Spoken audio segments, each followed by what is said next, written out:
me today. And Thanks for having me, Don. It's always nice to be had. Wait a minute. abs- I didn't mean it that way, but you know what I'm saying. absolutely, yeah. So, Mike, you're a voiceover artist, on-camera talent, and you're in the DMV area as well. I am in the DMV area. I'm in the Maryland suburbs in Montgomery County, and have worked in various places around the country, different radio stations and so on. I've been to Maine, and I've been to Alaska, and I've been to somewhere else, and I can't remember. But anyway, it doesn't matter. That's all something I used to do. I don't do that anymore.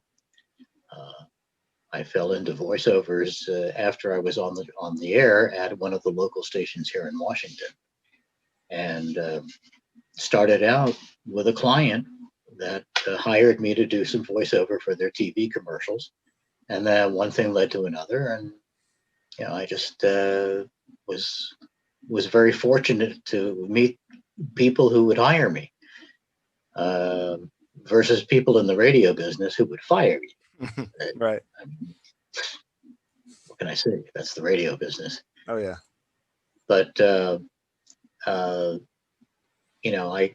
really got to start in this. If you, I don't know how far back you want to go, but I just turned 65, and I Wow. actually started in high school. There was a little radio station that a couple of buddies and I had built at uh, John F. Kennedy High School in Silver Spring. And in fact, it was the original WJFK, which then became a real FM station out in Manassas, I think. But uh, we started this little 1/10 of a watt station. And at some point, I guess I got the bug for radio. One of the guys I was friends with was also working part-time at a radio station in Tacoma Park, a little tiny one.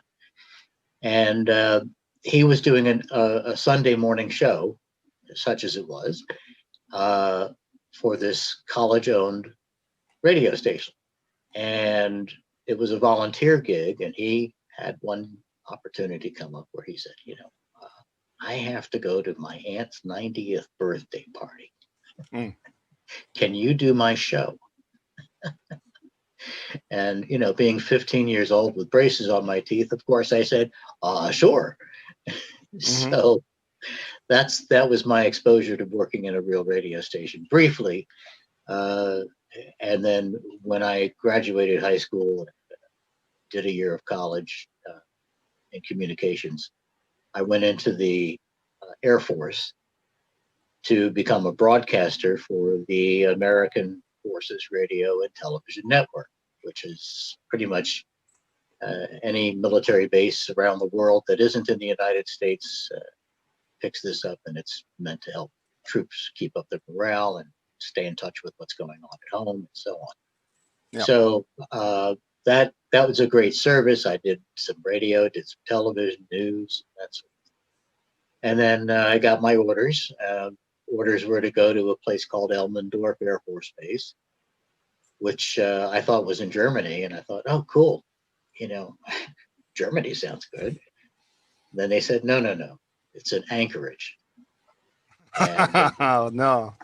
my heart dropped, man. It was like, wow, okay.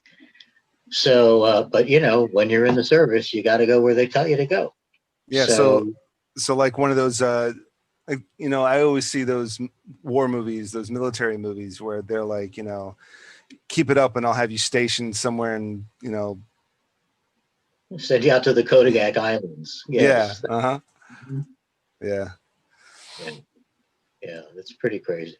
But it was a lot of fun. I worked in commercial radio in downtown Anchorage while I was there.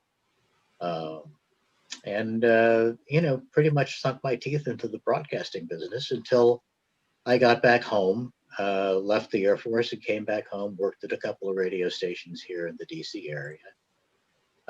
Got a gig up in Bath, Brunswick, Maine to run a radio station, and came back about 6 months later. Didn't do a very good job of it, apparently, because they demoted me to the overnight DJ by the time they got done with it. So started out as the program director and the operations director.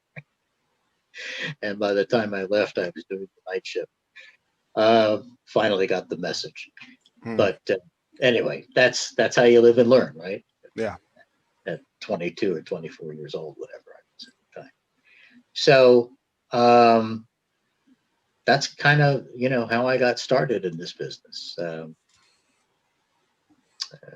Where else would you like to go with that? How far do you want to go? Like I said, we can talk forever. Oh yeah. Yeah. Well, as a voiceover guy, I would expect you to be able to talk forever. Absolutely. Right. But yeah, so right after Air Force, right? Just right back into broadcasting. Yeah, I came back, worked at another little tiny radio station in the very far outreaches of the Washington metro area.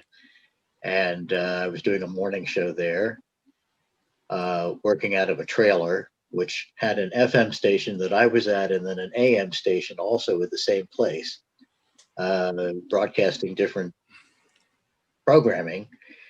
And so it was interesting being in a trailer with, two people jocking on one end or the other.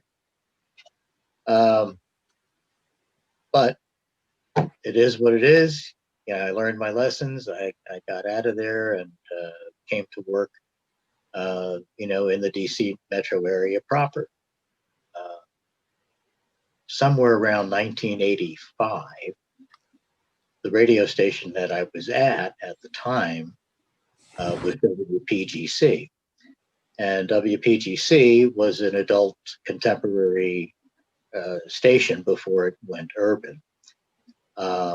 Anyway, during the time while they were figuring out what they wanted to be when they grew up, they were adult contemporary, but they had hired a guy to program the station who really wasn't a programming kind of guy. He was more like a sales guy.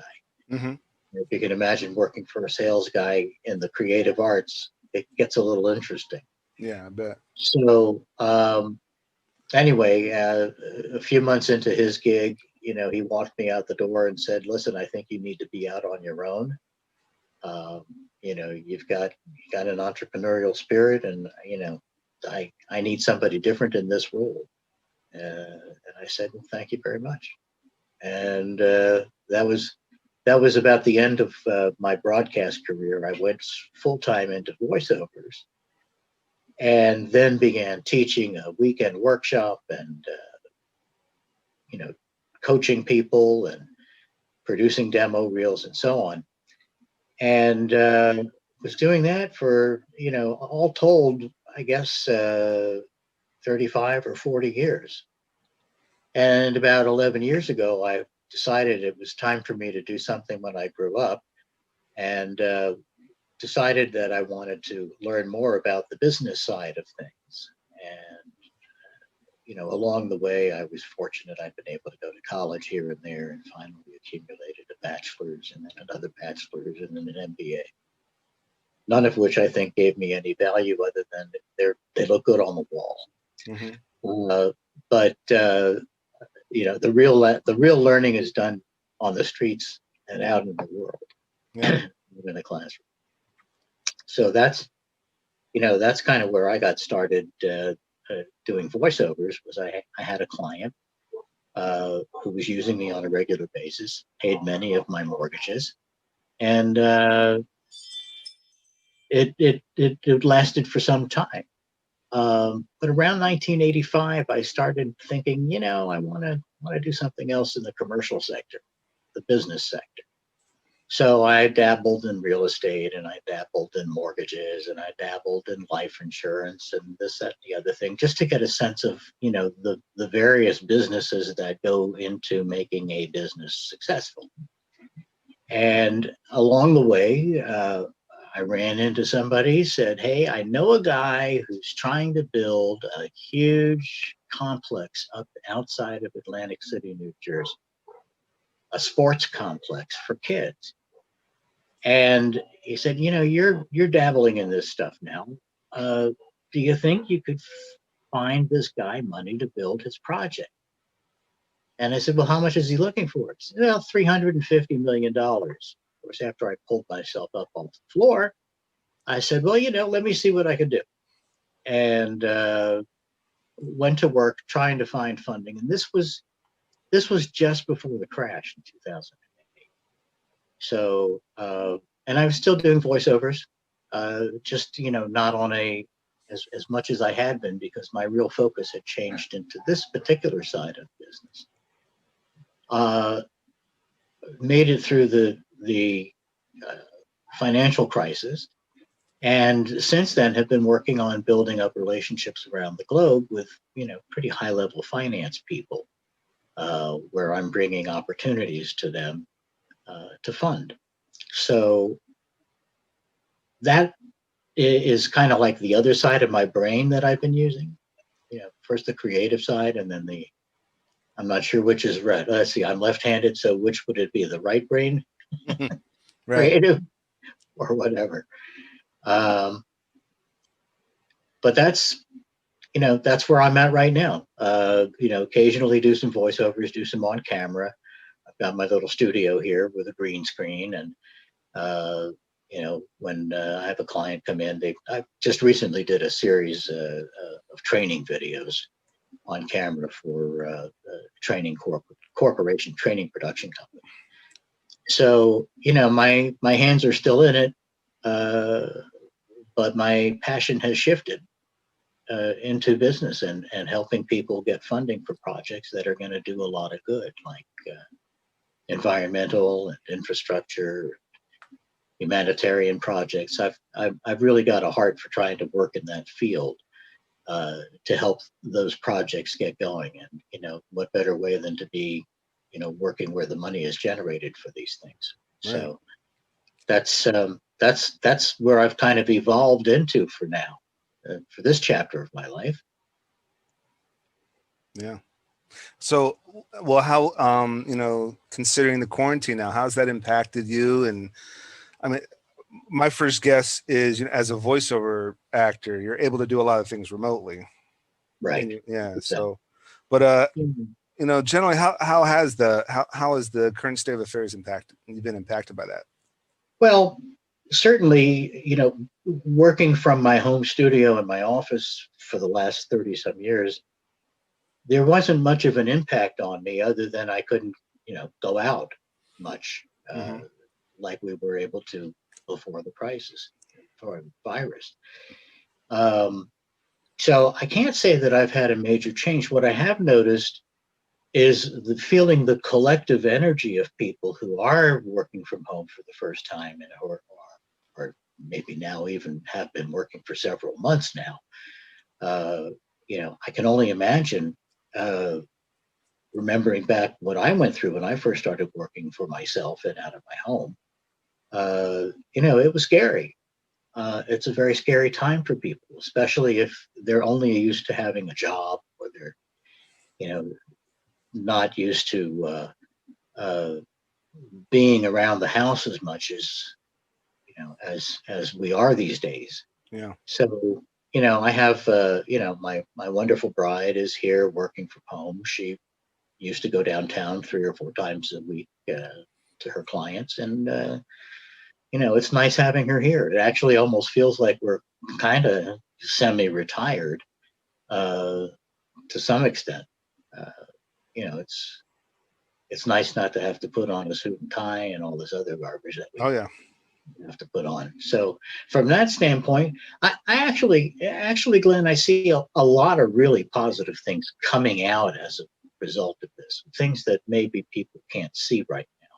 Yeah, because absolutely. of the craziness. But there's just a tremendous amount of opportunity for growth for people, and for hopefully for us as a society, whereas humanity, learning to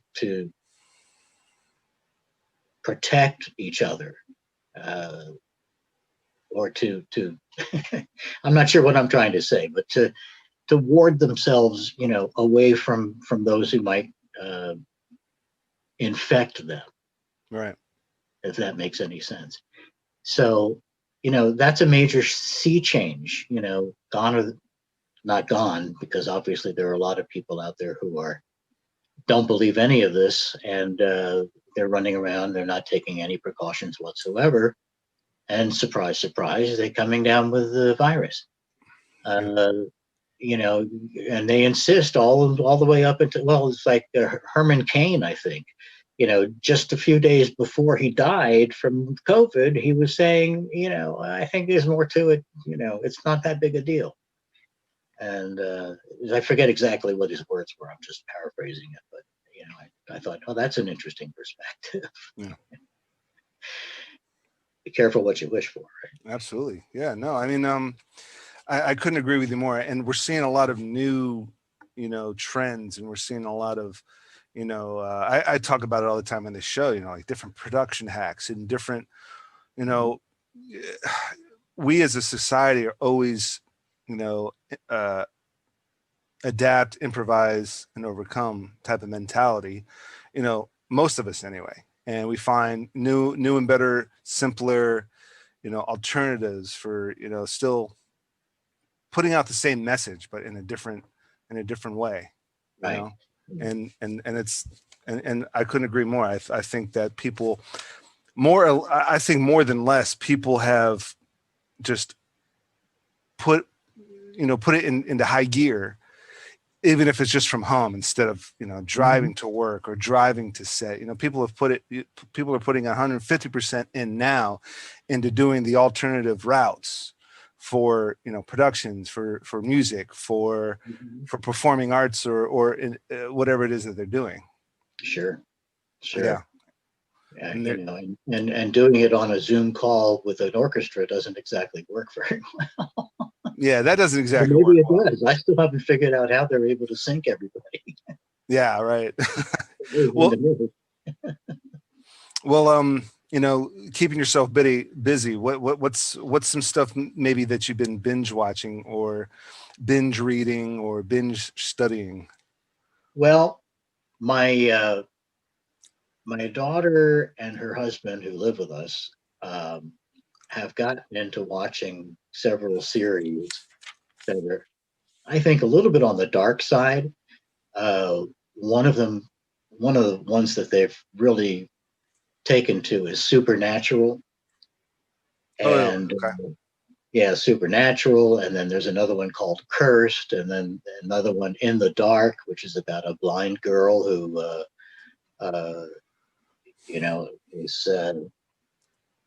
is pretty precocious in trying to solve problems. Mm-hmm. I don't know if you've seen that show or not, but and and of course, I try not to watch too much of the news because it's such a downer. Yeah. And I know that that's not the way the world is really. This is just the micro focus of the lens of the media on these bad things, but around it, around us is all this good stuff going on. Yeah. Absolutely. But that doesn't sell newspapers or get viewers to a TV show. Yeah, well, I disagree, because I just see so many, so many apps, so many people getting views, and so many and so many entrepreneurs and social, social media stars or influencers or whatever they're called, just growing by focusing on the positivity. And I think that I get it. What's newsworthy is different on maybe CNN or Fox versus what a lot of people are putting out there. What I see on LinkedIn and what I see on Facebook is more positivity, more, connectivity, and more community-based, uplifting stories. That's right.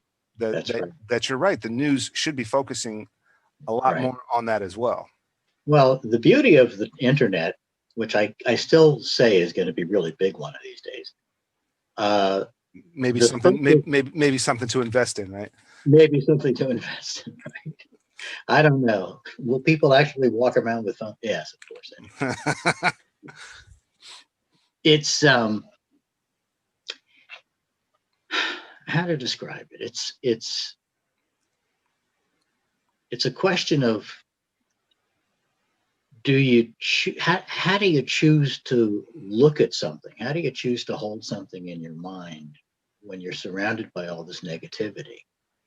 And I think one of the opportunities that's come about as a result of the quarantine and the lockdowns that we've all been under is that there's been a lot of time now, especially since it's been, what, 5 months since we've been locked down? Yeah. You know, there's been a lot of time for reflection for people. And I think, I would like to think, let me put it that way, I would like to think and hope that people are taking some time to really reflect and really, get to figure out where they fit in the world, especially the new world that's coming. And I mean, that sounds idealistic, probably is, but it would be nice to think that the positivity, as you described it on LinkedIn, that we're starting, of course, we're starting to see political stuff now on LinkedIn, which is terrible. But the positive stuff definitely seems to be out there in en masse, if you will, because of the power of the internet, the leveling of the playing field. So in some ways, again, while there are voices out there that you may find distasteful, or there are ideas out there that you may find attracted to, whatever it is, it's an opportunity, to move forward, even stepping out in faith and not being sure where this is all going to end up. Will we ever see the end of this virus? Yeah, we will. Will it be this year? Probably not. But I think that the impact on people and myself too. I mean, for me, I know that what I've created for myself is a space where I have the luxury of being able to take a meditation twice a day and spend time really deep, digging deep into what's going on, looking at fears, looking at opportunities, looking at the positive, looking at growth. And one thing I've started to do is really count my blessings as a result of this. It's so easy to ignore what's right in front of you. Like you just said, you just have a kid. This is your first one, I guess. Mm-hmm. Yep. Yeah. Congratulations. I've got 3 grown daughters, so I've been on your path before. Yeah. Yeah. And like you said, and I've said this probably, this is probably episode 58 of the show. And I've said this 58 times on the show previously, to me, the quarantine has given me and my wife an opportunity to just to see every micro evolution of his birth. When I was growing up, and maybe for you as well, I always heard about like the first word, the first step, the first word, right? Maybe, first day of daycare, first day of preschool, first day of kindergarten. It's like, more broader, more, everything was just this first thing. But for us, it was all these little micro firsts. Right. It was, watching, coups and babbling turn into, almost a giggle. And then the giggles evolved into a laugh. And then the laugh evolved into chuckles. And, just him kind of like swatting at things actually turns into, and he's not even walking yet, but he's, actually grabbing onto things, and he's actually grabbing our face now instead of just like smacking us. He's actually, grasping our face, and I think motor control. Yeah, good deal. But for us, it's just, this has given us the opportunity to really observe all the micro evolutions, and now, we're blessed to where there is a daycare that is, taking fewer clients, but luckily we slipped in, and we're one of those clients that were like locked in, and it's like baby withdrawal, but but you know, like I said, you know, me and my wife, luckily, we were able to take this, take the, t- you know, take the positives more than the negatives. And of course, we miss, you know, we miss brunches, we miss happy hours, I miss set life. You know, she misses she's a teacher. She misses actually going to school. She's really frustrated with Zoom not working sometimes and things of that nature, and technology just, you know, falling Oh, through. yeah. Well, I mean, this is everybody's learning this. It's kind of like when the internet first came along and people were starting to do web design, Yep. and it was a big deal to be a webmaster. Yep. Now it's nothing. Right. Now you're right. You're absolutely right. And I designed my own website and it looks pretty, and my wife thinks it looks pretty good. I mean, I think I haven't heard anybody else ups or downs. No, this is it's all part of the growth process, and Yeah. you've got wonderful opportunities with your son. Are you going to have more? Do you think? Or Yeah, we plan to. Yeah. good, good. Where do you live, by the way? And we're in Montgomery County too. We're in Montgomery County because you said you're in Montgomery County, right? Yeah, I'm in Olney. Yeah, we're in Potomac. Oh, okay. We're right down the street, off of Dufif. Oh, okay, okay. Or is that North Potomac? I think it's North Potomac. Yeah. North Potomac. Yeah. I don't want to put my exact address out there on the. No. I don't either. Absolutely. But it's yeah, we are very close. So it's a great pathway, Glenn. You really are blessed. You know, especially in this time. Maybe financially things are hard. I know they are for everybody, and I've certainly been impacted. But I think that we're going to come out a lot stronger as a result of this.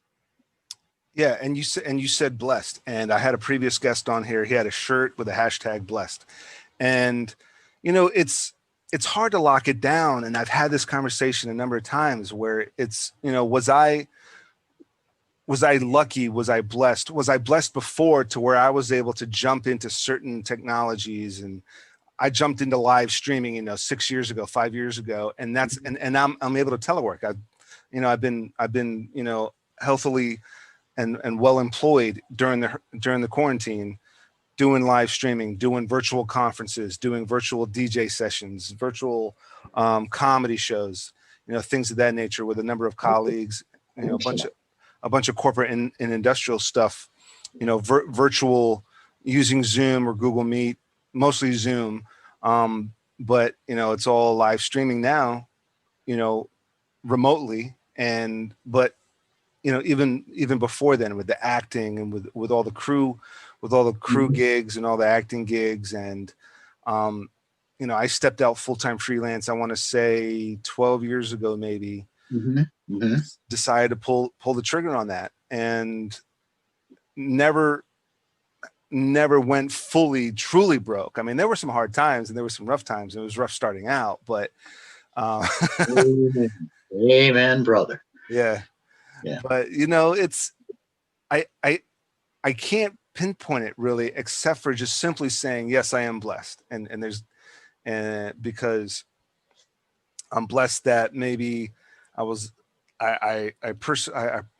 persistent, and I knew what I wanted to do, and I stuck to a career doing what I love to do instead of kind of having a fallback, because if you have a fallback, you're going to fall back on it. But right. So maybe I was blessed with the intuition to having a fallback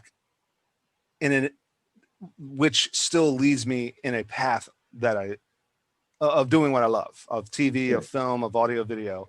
The live streaming, I thought, okay, this could be a fallback, but I'm still in film and TV production. Right. Yeah, you're just modifying your product, to fit what the market is looking for right now. Yep. And I think you're probably positioned very well to be able to offer that kind of service. Certainly there are a lot of people who are out there, I would think, and this is just, off the top of my head, I would think that there are a lot of people who have a business, who have a you know, have a need to reach either their customers or their employees or their coworkers or what have you, that maybe could use some help in terms of how to present a, you know, video streaming or stream live cast. You know, people, it's confusing to them. They think, oh, I have to know all about this and that and the other thing, which of course, you know about that. Mm-hmm. So let somebody pay you for the knowledge. That's very good. Yeah. That's good. Which they are. It sounds like very good, Glenn. Yeah. And you're, like you said, you're definitely blessed because you were into broadcasting and voiceover work, and that's what a lot of people are looking for now. They can, nobody can go into a studio, Right. Right. And so it's a lot of it is the production hack now, where it might be some animation, it might be some stop motion with voiceover. Right. Is what I'm seeing a lot of anyway. Yeah. Yeah. I mean, I'm finding it interesting, that I've been able to do some on-camera work where they're doing a lot of chroma keying in the background, and various. I guess I haven't even seen the finished product yet. It's still in post-production, but they're telling me it looks great. It must be okay because they paid me, so Right. That's always a good sign. Mm-hmm. Absolutely. Yeah. Well, that's the proof in the pudding, right? Yeah. Yeah. And well, I'll tell you, not only that, but if someone calls you back, then you're obviously doing something right. Calls you back for another gig, or reprise your role, or just wants to work with you again in some capacity, you must have done something right. Mm-hmm. Yeah. And that's been kind of the formula for me, is that I joined the National Guard like maybe 9 or 10 years ago. And that was like part-time military. But I took that, and not only did, of course, obviously I knew what I was signing up for. I enlisted when I was 31. So I've seen all the movies, read all the books, seen all the news. I was in my 20s during 9/11. I was in my teens during, early teens during, Desert Storm and Kosovo. So I knew if I'm going to sign up for the military, I know what I'm getting into. Obviously, want to do my part, serve the country for a little bit, but I wanted that at first, just signing up, I wanted that as an opportunity to travel and get some real world experience, for, screenplay ideas, or if I'm going to work with a director and it's going to be a military or cop show, I'll have some insight. But then someone said, well, dude, you can also play a cop or a detective. You can play a sergeant this or major that. And so that's kind of what it turned into as well. And so just having done that and having that background, I get called back. I must be doing something right. I must have made the right choice of going to my acting school. And I tell people, like, hey man, just typecast me. Because like I said, I love set life. If I'm behind the camera or in front of it, I just love set life. I love film and TV. I love producing, because actors, I mean, just about everybody on set in one way or another is the filmmaker, is the producer. Everybody's collected. I know there's only one or two people that are titled the producer, but really we're all producing it, and we're all. It's a collaboration, and as long as you understand that, which leads to another point that if there's anything that I've learned in the various things that I've done over my life, it's the importance of maintaining a open, collaborative kind of relationship with the people that you're involved in. For me, it was clients that would hire me to do voiceovers. Now for me, it's clients who want me to help them obtain something on a grand scale. But it's all about the relationship. That's the bottom line. And that's what it sounds like you're doing, is you've got that. You've heard of the law of attraction and all this other stuff from The Secret and blah blah blah blah blah. Well, that's all true. The fact is that it's true stuff, and you're manifesting that. and that's the blessing that you're getting is you're the one putting out that this is who you are and this is what you want to do. You're very personable. We've hit it off, and I still don't know you. Yeah. I feel like I do, but this is important. This is an important skill. I think you're on the right track doing these programs. I think it's a great way to reach out to people. It's kind of like, do you ever read Napoleon Hill? No. Any of his stuff? If you ever get a chance, Think and Grow Rich. Napoleon Hill. He went around and he interviewed, way back in the early 1900s. He would go around and interview people like Carnegie and Henry Ford and other titans of industry to learn what their secrets were to their success. And he compiled this book called Think and Grow Rich, and it's as timeless today as it was when it was written 70 years ago or however long it's been.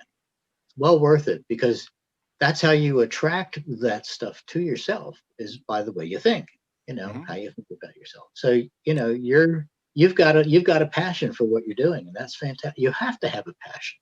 Yeah. If you're not passionate about what you're doing, what hope is there? Yeah. Isn't there?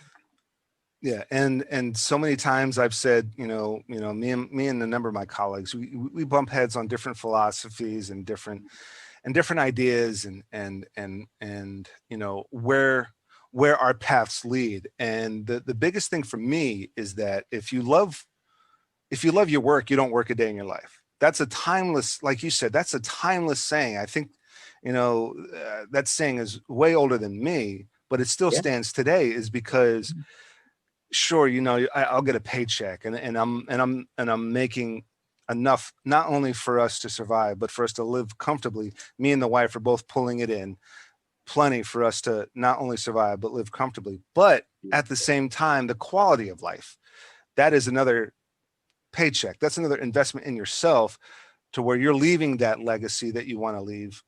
And you just love getting up in the morning to, press play or press record or play pretend or talk. You just love talking into a mic, or you just love, there's guys that make, some chump change playing video games professionally. There's professional video gamers out there. Oh, I know. Isn't that amazing? But, wow. some of these guys are pulling in maybe a million a year, because they stream their gameplays and they're getting that ad revenue and they're doing competitions and they're winning that prize money. But at the same time, some year they're not making much, but they still love doing what they're doing, and they're making a fortune, just, maybe not financially, but just spiritually and emotionally, just doing what they love to do. When you love to do it, absolutely. Yeah, it's fantastic.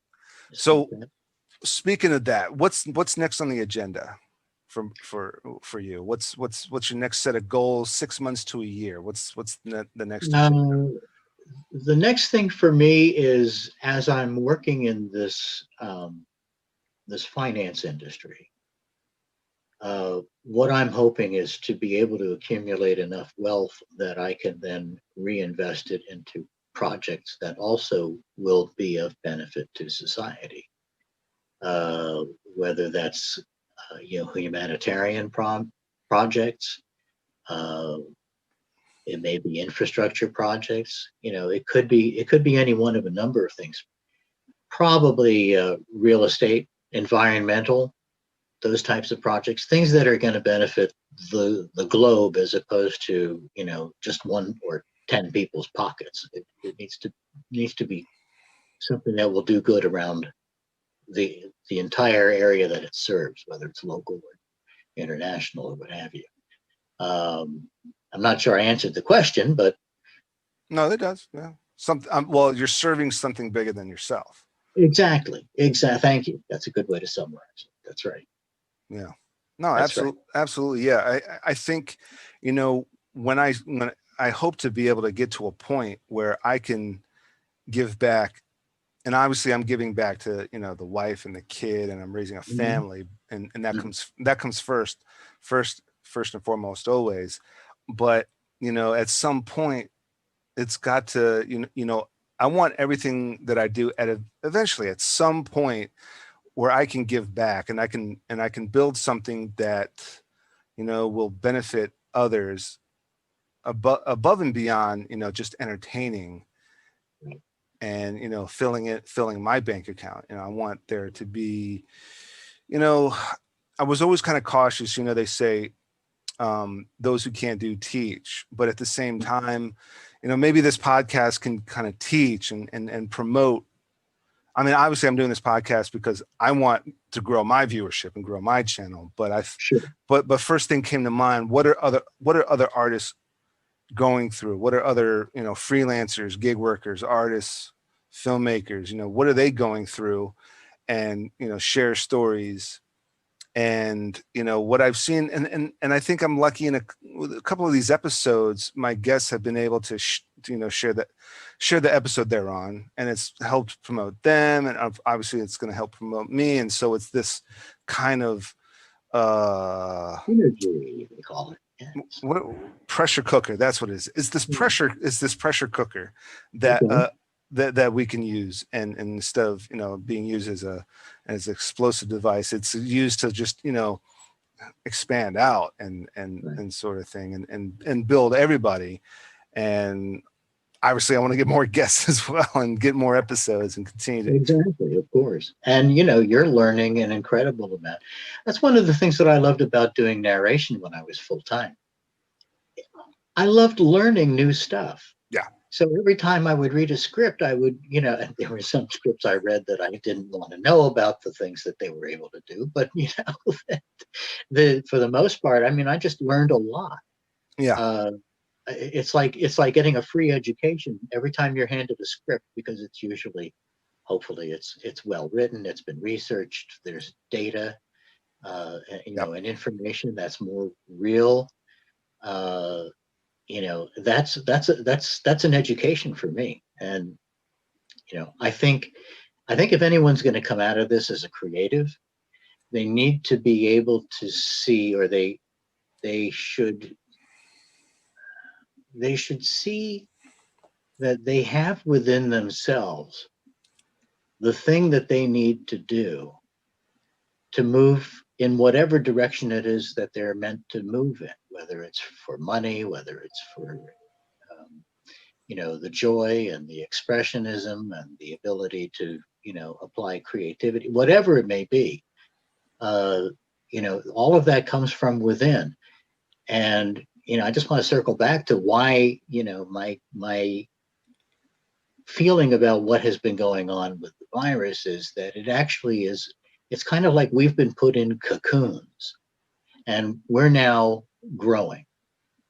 Uh, and you know, when a caterpillar goes into a cocoon, it probably hurts a little bit as it becomes a butterfly, right? Hmm. So it's the same process. I think that we as humanity right now, in many ways, you know, are like we're wrapped in a cocoon, and something is cooking within that will come out on the other side.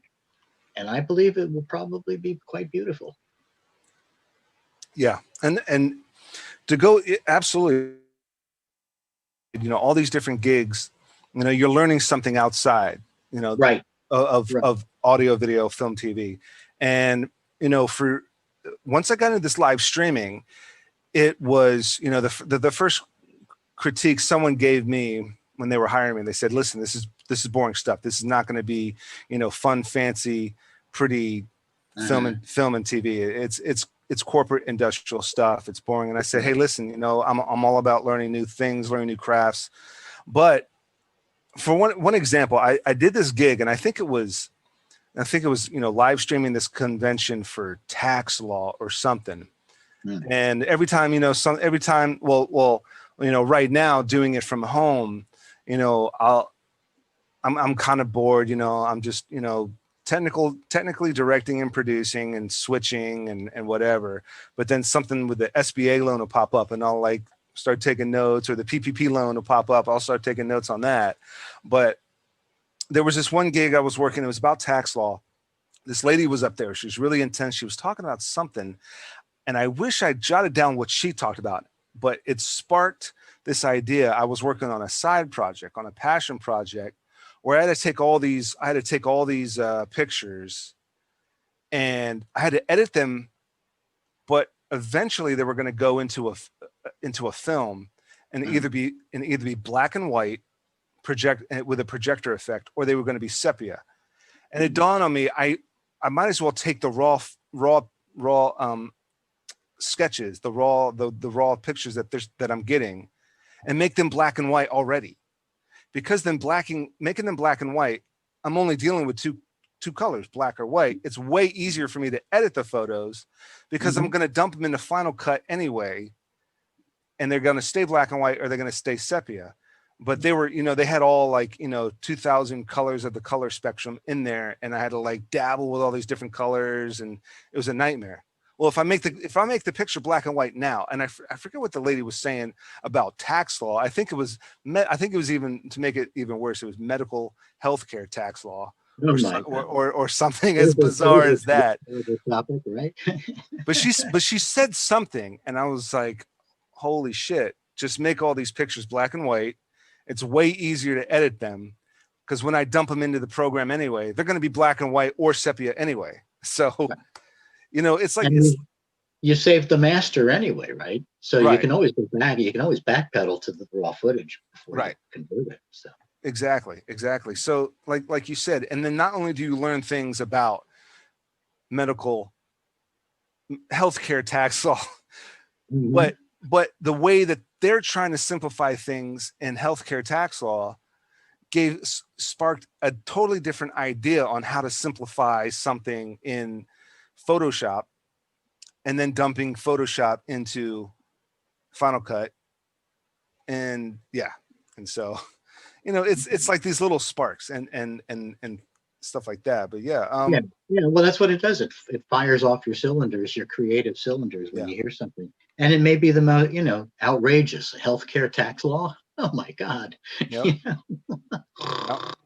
Anyway. But we kind of touched upon it a little bit already, but what's your view of the new normal? Well, I go back to thinking that we've got an awful lot of new opportunities that we're facing. Challenges, we're going through challenges. The new normal for me is really, because of where I've been for the last 40 some years, it's not really new to me. It's normal for me to be working from home. It's normal for me to be, doing my business from home. I used to like to go out and meet people, but now, of course, we can't. But that's okay. Meet people on Zoom. In many cases, that's even a better than meeting in person, because it's more efficient. You can meet with more people on Zoom than if you meet them in person. Because then you got to deal with the conversations and this, that, the other thing. And next thing you know, you're talking for 2 hours, and you're going, wait, I could have had 5 conversations. I'm just rambling. No, but you're right. I mean, think about how many more people you can meet in the time it took you to drive to that, coffee shop, that Starbucks, or that bar, or that restaurant that you were that happy hour you were gonna sit down and meet with these 2 people, and then drive back. You could Zoom with 2 people before, right, and 2 more people, and it turns into 6 people that you were able to meet in one day, as opposed to just 2. That's right. Yeah, and there may be a business opportunity for you, Glenn.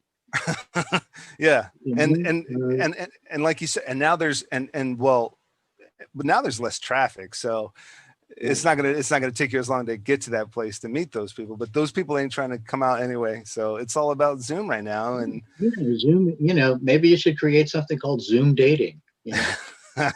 They're doing that.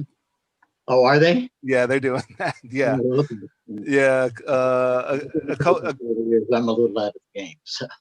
Yeah, I mean, a couple of friends of mine, they talk about how they're still using Tinder to, you know, meet people, but then they meet on, but then they'll have like their first Zoom date or their Zoom happy hour with each other or whatever. And yeah, I mean, that's how a lot of me and my friends, me and my wife are sitting down and doing Zoom happy hours with her friends and my friends. And that's how people are doing their first date, I think, is on Zoom.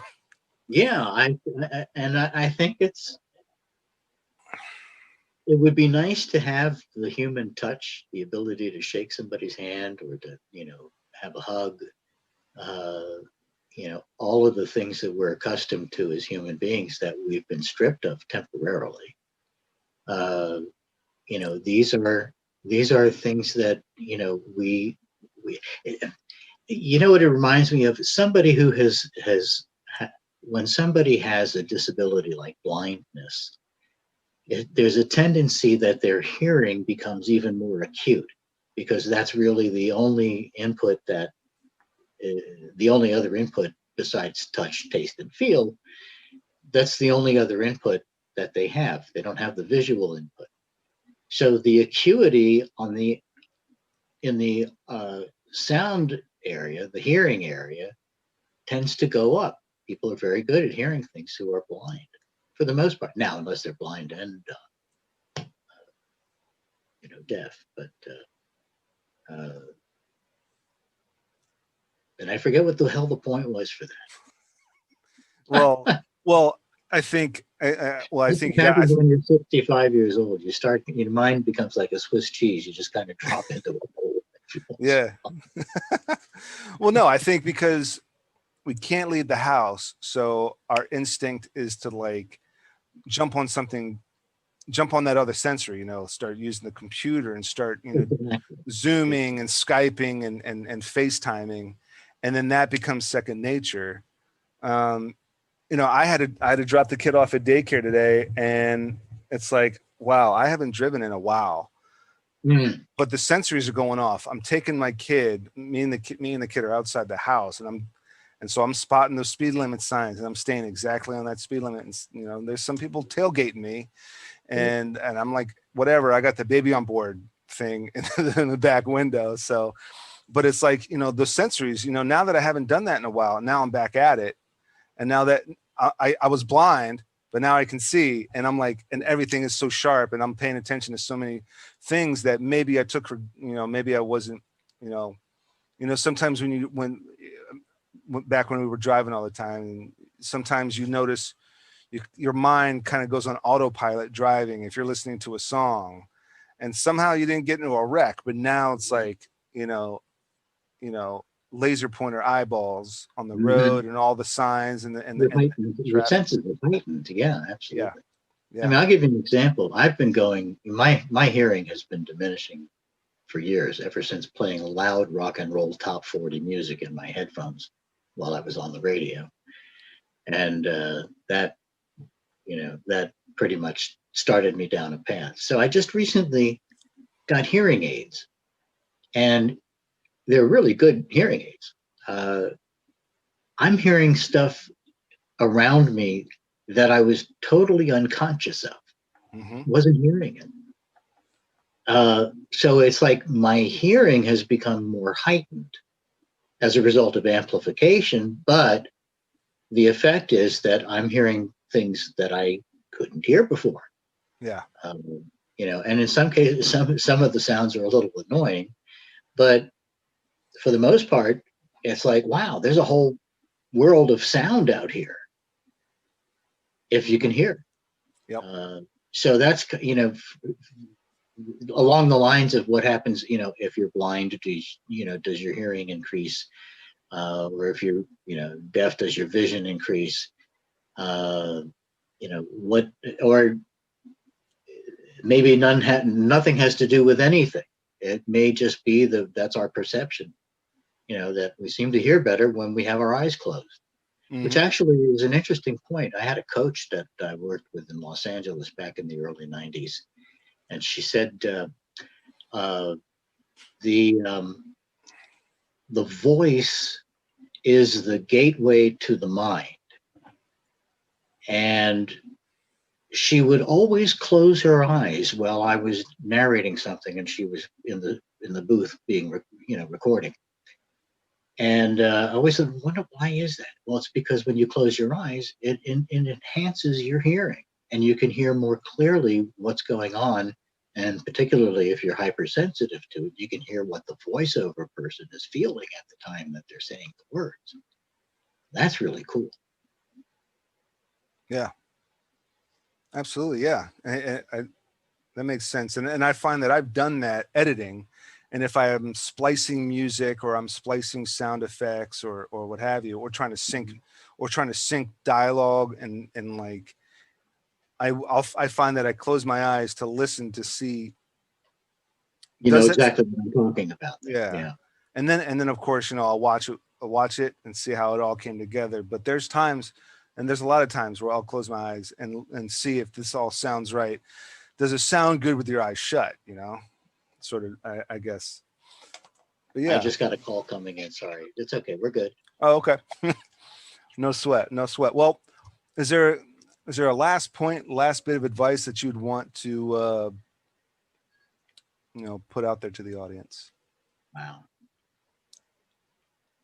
I can think of all kinds of cliches to say, but I think that probably the best thing that you can do is, be gentle with yourself, be nurturing. Don't allow the fear to get to you. In fact, I'll leave you with this parting thought. I have on my computer desktop, one of these memes that came up. And what it says is that ships don't sink because of the water around them. They sink because of the water that's in them. So the advice is don't let what's going on around you get into your boat, sink your ship. And I thought, I'm paraphrasing it. It's probably not very effectively, but I think you get the idea. Absolutely, yeah. That makes perfect sense. Yeah, absolutely. Don't let what's happening right now consume us. Right. Yeah. The water's around us. All the craziness is around us. But if you bring it onto your boat, you're going to sink. Yeah. So that's awesome. that's my parting shot. Absolutely, yeah. Such as it is. Outstanding. Are there any? How about any socials, links, plugs you want to put out there? Not really, because I'm in such a unique industry that the general public wouldn't have any reason to want to know more about me.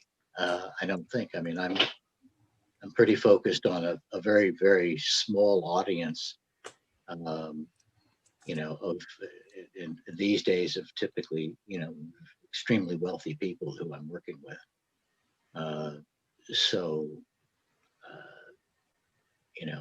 They're not going to be looking on social media for me. Okay. If they find me, that's great. Cool. Well, I did.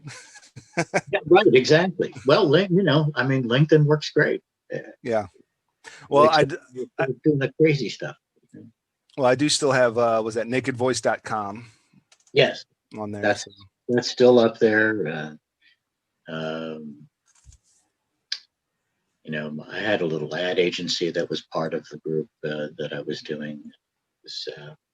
The image generators, but I'm not really promoting those as much these days as I am about this other business, and that business doesn't really focus on anything to do with consumer or even small business to small business. It's high level, high end corporate stuff. Well, that's fair. Great. Yeah. Well, awesome. Well, Mike, I can't thank you enough for coming on the show and sharing your thoughts and ideas. Glad to do it. Yeah. You sound like we could be buddies at some point in time. Awesome. Well, apparently you're right down the street, so eventually we're gonna have to link up. Absolutely. One Awesome. of these days when they let us out of our caves. Absolutely. Yeah, absolutely. Well, Mike, thanks again. I can't thank you enough. And to my viewers, I hope I've earned the privilege of your time and viewership. I know my guest has. And until then, you know what to do. Thanks again.